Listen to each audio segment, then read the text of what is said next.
So, like my sister said, my name is Mary Bischoff. Some of you might know me as Miss Bischoff, but you don't have to call me that tonight.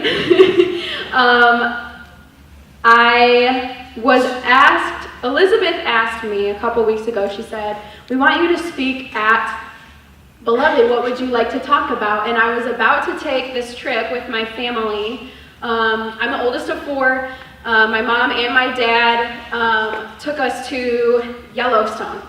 And we stopped at Badlands National Park, and we went to Yellowstone for several days.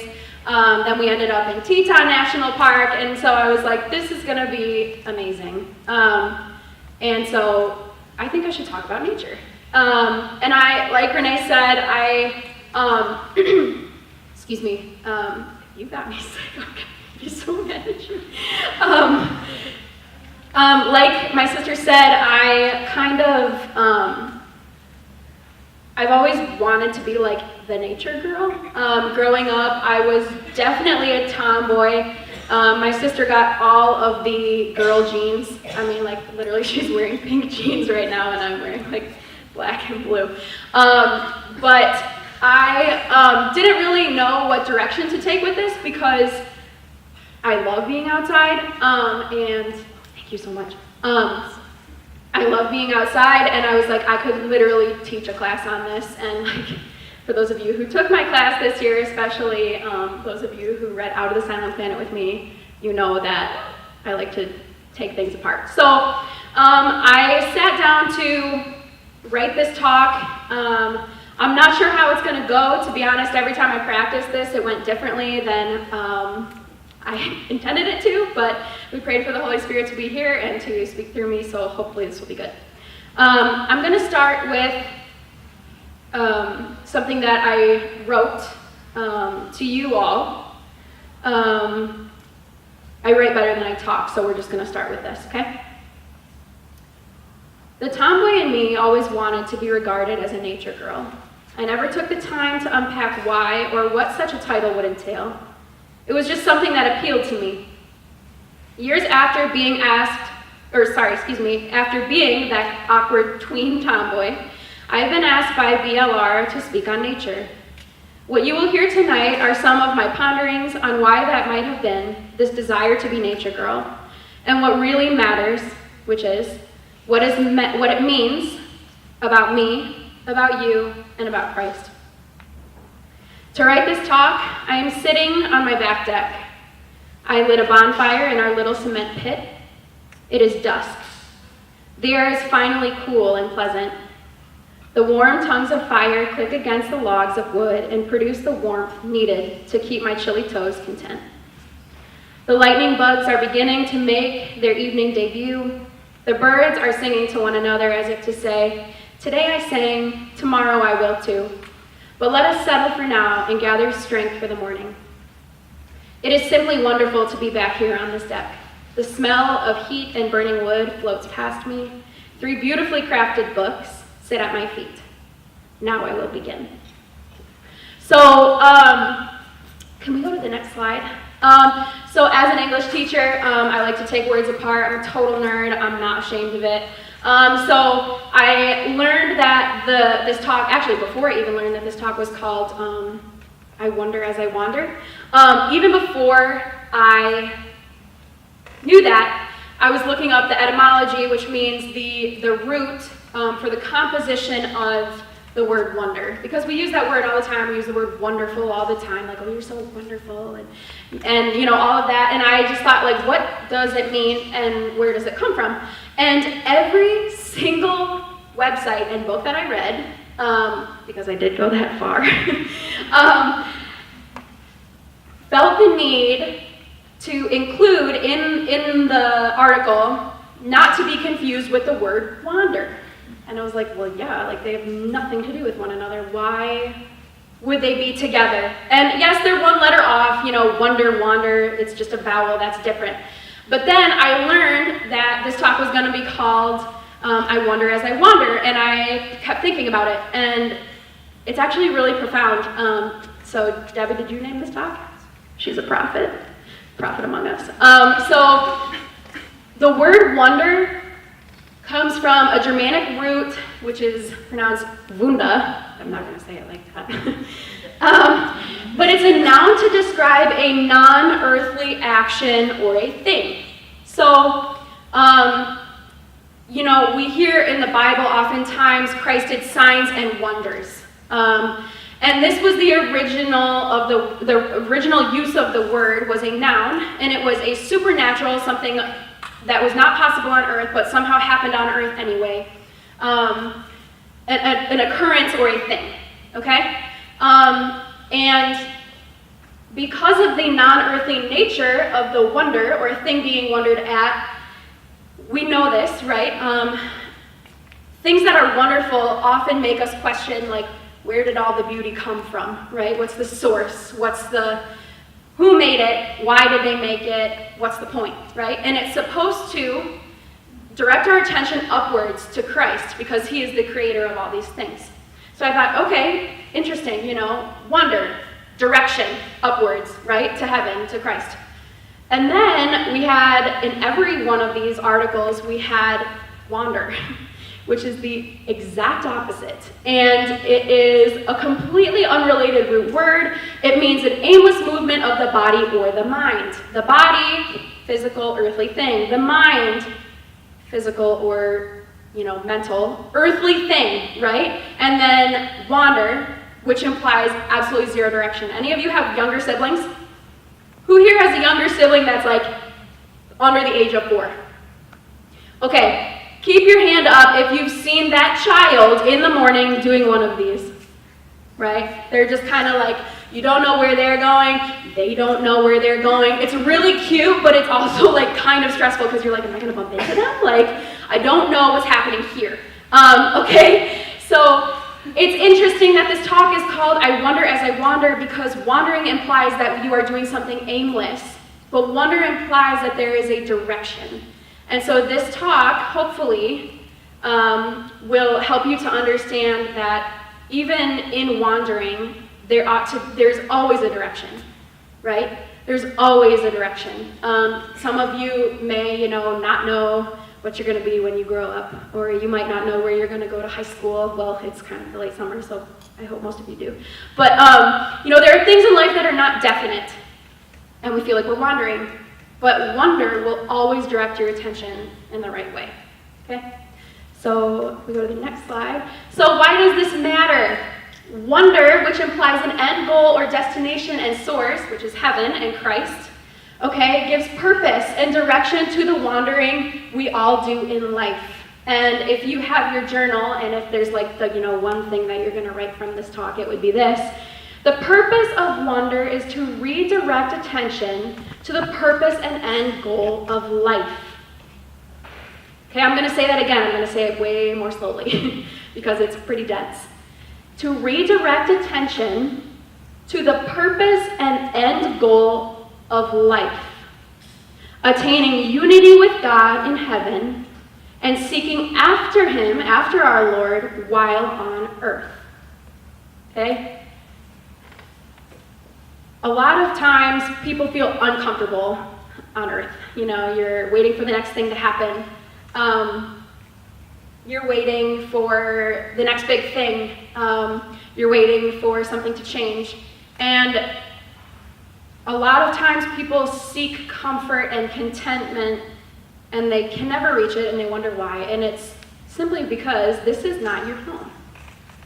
This world is not your home.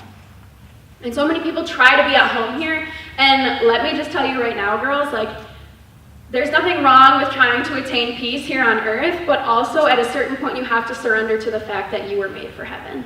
Okay? So this talk hopefully will help you grapple with that a little bit. All right, let's go to the next slide.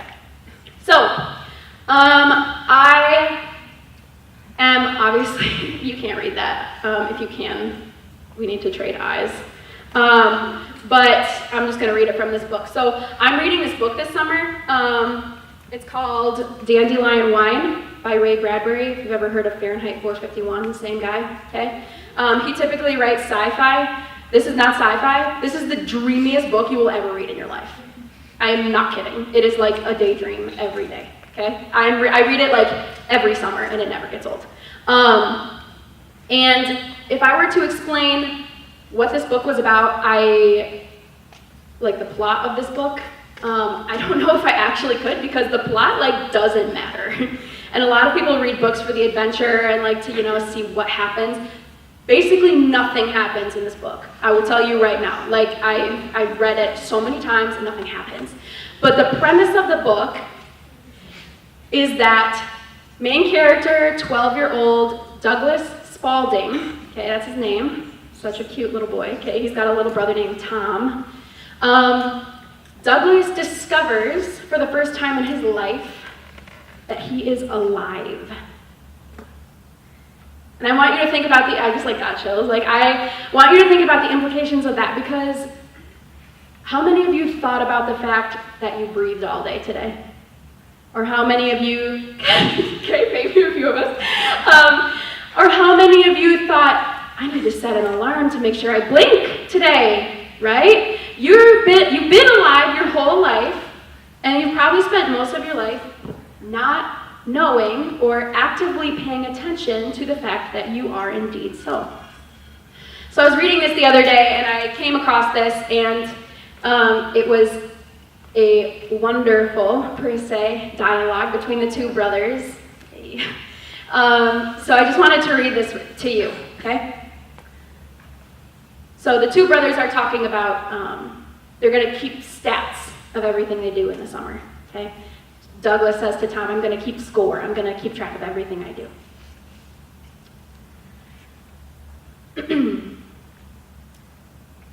Like what, Doug? Meaning, like what things are you going to keep track of? Like making dandelion wine, like buying these new tennis shoes, like shooting off the first firecracker of the year, like making lemonade, like getting slivers in our feet, like picking wild fox grapes. Every year, the same thing, same way, no change, no difference. That's one half of the summer, Tom. Well, what's the other half? The things we do for the first time ever. Like eating olives? Bigger than that. Like finding out maybe that grandpa or dad don't know everything in the world. They know every darn thing there is to know, and don't you forget it. Don't argue, Tom. I already got it written down under discoveries and revelations. They don't know everything, but it's no crime. That I discovered too. Okay, well, what other new crazy stuff you got in there? I'm alive. Heck, that's old. Thinking about it though, noticing it, is new. You do things and don't watch. Then all of a sudden, you look and see what you're doing, and it's the first time. Okay? He says, for the first time, I realized all these things. And he goes on to talk about, he's walking barefoot in the grass, and he is thinking about every single blade of grass touching the bottom of his foot. And thinking about the implications, and like maybe some of you are like, okay, yeah, that's like interesting. But he also thinks about the fact that every single blade of grass that he steps on in this very lush green grass, it's all alive. Okay? Every single blade of grass is somehow being held in proper existence by some supreme being. And if we take the time to feel every blade of grass, like think about the room you're sitting in right now. Okay, do you feel the air on your skin? Are you cold? Are you warm? Are you very content? My face is very warm, my arms are warm, but like the rest of me is kind of just cold right now. Just gonna, for example, okay? But taking the time to feel things and then understand, wow, there is some being, okay? Christ himself is thinking of you, Renee, and you, Rachel, and you, Lauren, right now. And if he wasn't thinking of you, you wouldn't be here. And if he wasn't holding every blade of grass, okay, when you go out there for small group and you put your hands in the grass and it makes your hands all itchy, he's holding every blade of grass in existence. It's alive because he exists. And that is that's wonderful. It's so incredible, okay? I'm not a multitasker. I'm not sure I ever have been. I've tried a lot. I've tried for 23 years. I've never been good at it. I probably never will be. God is the ultimate multitasker. He multitasks so that however many of you, looks like a lot of you in here, he's thinking of all of you and the people who brought you here and the people who you live with and the people you go to school with. He's thinking of them all, and he's loving them all into existence at every moment. And the purpose of nature is to capture your attention and bring you back to understand that reality, okay? So let's go to the next slide. This was another one, and this is another thing I want to talk about with nature, is the idea of, okay, yeah, this is wonderful, but how many of us walked outside today and didn't really think about it? It was a nice day today, right? And maybe you walked outside and you thought, wow, it's nice I'm not actually sweating and I don't need to change my clothes for the 5th time today because I'm not sweating. I personally don't like heat, so I can't take it. But how many times do we think about, wow, this is marvelous, this is really good, and take the time to be slow enough to actually soak it up? Has anyone had to wash dishes this week? Okay. Those of you who used a sponge, do you throw a dry sponge onto water and it's instantly wet? No, you gotta let it, no you didn't. You did not. If you did, we need to talk about the sponges that you buy because I need those. Anyway, when you put a dry sponge in water, it's stiff for a minute, right? And it takes a minute to actually, not only to let the water in, but actually to be soaked to the point where it's heavy with water. Okay, it's the same for us when we go outside. You gotta take a minute. You gotta take a minute to notice that there's 1,000,002 leaves on that tree. And half of it's dead and half of it's alive, but somehow that's still happening, right? That's interesting. So this is also from Dandelion Wine. And I picked it for you all. I'm going to read it to you. And the reason I'm reading it to you is because I want you to realize, just like Grandpa does in this quote, that you have to slow down. Okay? You have to slow down. So Grandpa says, the trouble with your generation is, Grandpa, Bill, I'm ashamed of you. You, a newspaper man. All the things in life that were put here to savor, you eliminate. Save time, save work, you say. He nudges the grass trays disrespectfully. Bill, when you're my age, you'll find out it's the little savors and little things that count more than the big ones. A walk in a spring morning is better than an 80-mile ride in a hopped-up car. You know why? Because it's full of flavors, full of a lot of things growing. You've time to seek and find. I know you're after the broad effect now, and I suppose that's fit and proper. But for a young man working on a newspaper, you've got to look for grapes as well as watermelons. You greatly admire skeletons, and I like fingerprints. Well and good. Right now, such things are bothersome to you, and I wonder if it's because you've never learned to use them. If you had it your way, here's where it gets very important. If you had it your way, you'd pass a law to abolish all the little jobs, the little things. But then you'd leave yourselves nothing to do in between the big jobs, and you'd have a devil of a time thinking up things to do so that you wouldn't go crazy. Instead of that, why not let nature show you a few things? Cutting grass and pulling weeds can be a way of life, son. Okay? Even maybe, this was like a thing that I had to do growing up. My mom can attest to this. She's back here. Sometimes if we got in trouble, we would have to weed the garden. And I hated it because I don't like prickly things, and also I get hives everywhere, and I just did not like it. I like being outside, but I also just like the heat. I cannot do it. But I wish I would have read this as a kid. Not even a kid, because you have to have a certain level of maturity, which I'm sure you all have to understand this. But what he's saying is, you gotta slow down. Okay? He says the grapes as well as the watermelons. The watermelons are the big things, right? the big accomplishment, the diploma, the medal, the whatever, I don't know. But the grapes, right? They're important too, the little things, okay? All right, let's go to the next slide. So, this is kind of meandering. I should have organized this a little bit better, so I apologize. But the next thing I wanted to say is for those of you who struggle to be at peace. Okay? I gave a talk last year, I think it was? Yeah, last summer. Here at BeLoved about a struggle that I have. I'm a very anxious person. Okay? Always have been, probably always will be, and that's my thing. That's okay. But I have found that to go outside when I am bothered or stressed or upset or whatever is instantly soothing because you become aware of things that are alive other than yourself. It pulls you out of yourself, okay?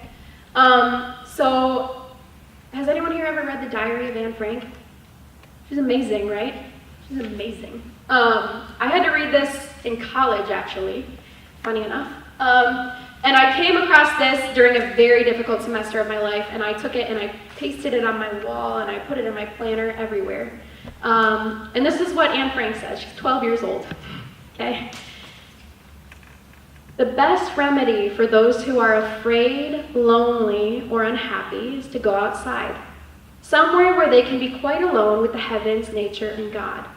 Because only then does one feel that all is as it should be, and that God wishes to see people happy amidst the simple beauty of nature. As long as that exists, and it certainly always will, I know then there will always be comfort for every sorrow, whatever the circumstances may be. And I firmly believe that nature brings solace in all troubles. Okay? What she's saying, and she says it so much better than I could, but nature, because it draws your attention to God, okay, because it draws this attention outside of yourself, it almost like induces peace, okay? Like I dare you to be as stressed as you are in your classroom, me included, okay, as you are when you're walking in a field. I dare you, because like if you can actually accomplish that, like I don't think you can accomplish that. We're not even going to finish that sentence, okay? So let's think about this. Let's think about the implications of this. Let's go to the next slide. Okay, what does all of this mean? Why am I up here talking about nature? Why am I skipping from book to book to book, explaining how it's wonderful and how it can help you and whatever, right? Here it is. We must spend time in nature because it helps our minds and hearts to wonder at the reality, okay, it is real, this is not something I'm making up, that some supreme being, okay, that Christ himself is holding both us and the natural world all around us in existence. We must seek comfort and solace and happiness in nature because it elevates our attention to the true purpose of our lives, okay, is union with God in heaven. The wonder gives direction to our earthly wanderings. So, if you need to write this down so you can read it to yourself later, please do, okay, but you, all of you, my lovely ladies, my dears, okay, you were all made for heaven. It's your true home. It's not here. It's not here. And St. Therese even says, the earth is thy ship and not thy home. The earth is thy ship and not thy home. You can go into nature and it will create this peace. And then it's going to create this restlessness inside of you, okay? One of my favorite books by C.S. Lewis, Till We Have Faces, the main character says at one point, but this is the thing. I saw all this beauty and I thought, I have to find the source.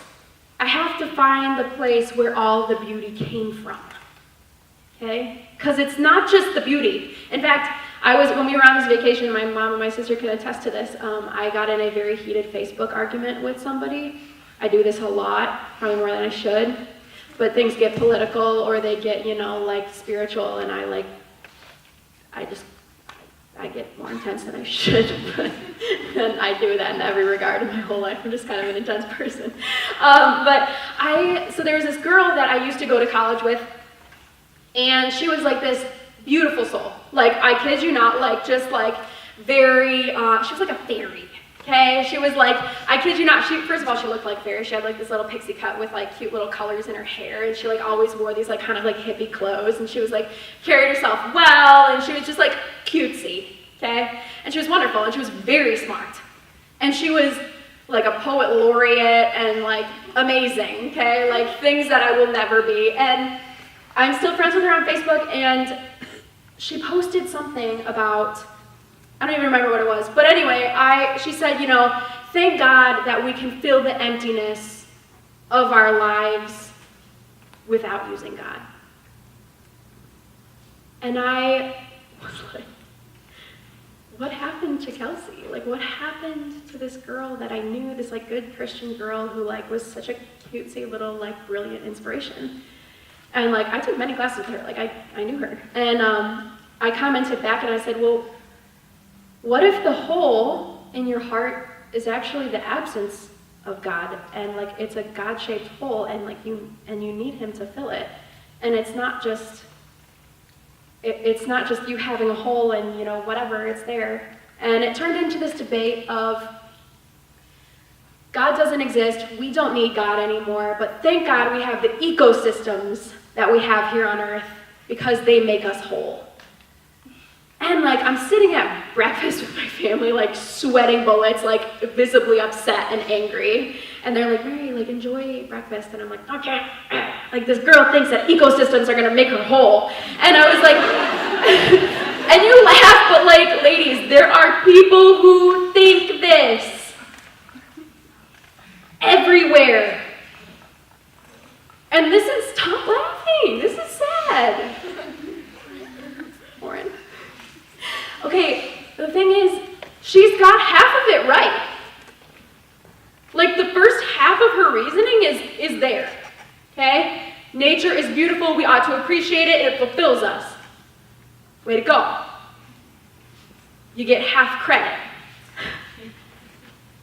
Because, yeah, it fills you up, but like, aren't you thirsty for more? Don't you want to know what it means? Like, don't you want to know why you get all bothered and excited when you go outside and you can feel every blade of grass underneath your feet? How sad would it be if your whole life was, and she like minored in like ecological studies, like she's a nature woman, okay? And I'm not kidding. And how sad would it be if you knew so much and wrote so much and spent so much time in nature and you just appreciated it because it was nature? You were like, that's a nice flower. And then you just kind of left it, right? Like, don't you want more? Like, shouldn't the wonder of it ask you, like, what does this mean? Who put it here? Why am I here looking at this thing that's been put here? Right? It's amazing. And to stop there at, that's nice, that's not enough. So, how do I learn to wonder? Okay, my sister is a very practical human being, much more practical than I am. And I gave this talk to her, and she was like, Mary, you gotta give them the practical stuff. And I was like, yeah, but the point is that this is not practical. Like, it's not practical by any standard to go sit in the grass, right? But for those of you who are practical, here we go. So, how do I learn to wonder? Ooh, excellent question. You don't. Okay? You don't. No formula for learning to wonder exists. And I'll tell you why, okay? It's because it's a natural ability that you were created with. Woo-hoo! You all have it, okay?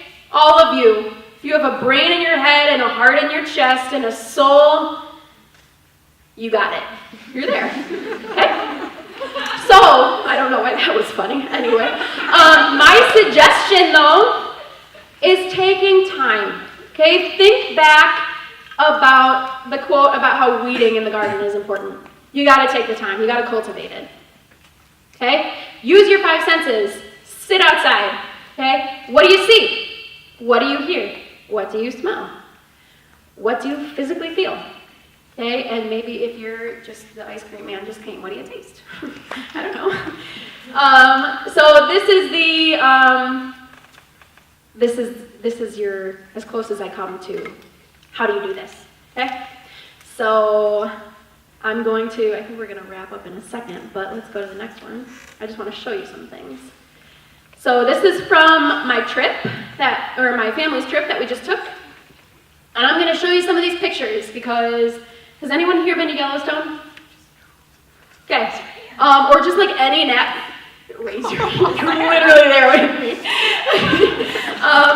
There or like Bryce Canyon or Zion Canyon, like, okay, Grand Canyon, National Parks, Niagara Falls, raise your hand. Like, okay, there we go.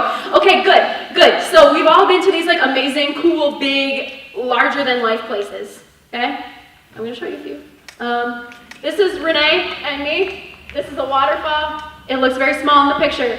It's very large in real life. That's all, okay? This is pretty cool. It's just the earth. It's wonderful. It's wonderful. It's just the earth. Do you think there'll be waterfalls in heaven? I don't know. But if there are, they're going to be way cooler than that. And that was really cool. Okay? All right, let's go to the next slide. Check this out. By the way, I took this picture. I really did. And I did it with my phone, and I'm very proud of myself for it. And so I just...